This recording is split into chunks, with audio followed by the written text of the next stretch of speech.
Jusqu'à une période très récente, on a postulé la toute-puissance de la raison humaine.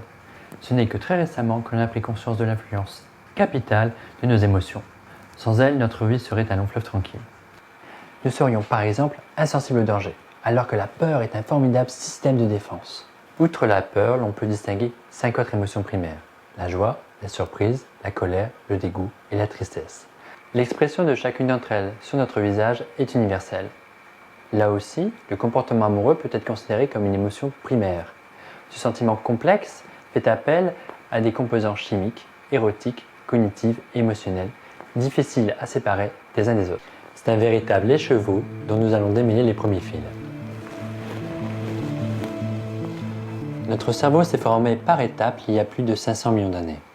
On retrouve ce premier cerveau chez les poissons, les reptiles, les amphibiens et les mammifères. Il y a environ 200 millions d'années, une évolution importante s'est produite chez les mammifères avec l'apparition des hémisphères cérébraux. Il y a moins de 10 millions d'années, une importante évolution s'est déroulée avec l'apparition du cerveau néo-mammalien. Notre cerveau est donc une superposition de structures. On parle de premier, deuxième et troisième cerveau. Les deux premiers cerveaux sont indépendants de notre volonté, issus, elles, de notre troisième cerveau. Nos émotions, comme la peur, la haine et la colère, sont gérées par le second cerveau.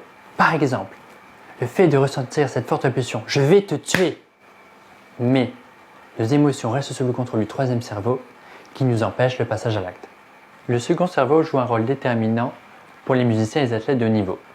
C'est l'adéquation ou le conflit entre le second et troisième cerveau qui détermine l'échec ou la réussite.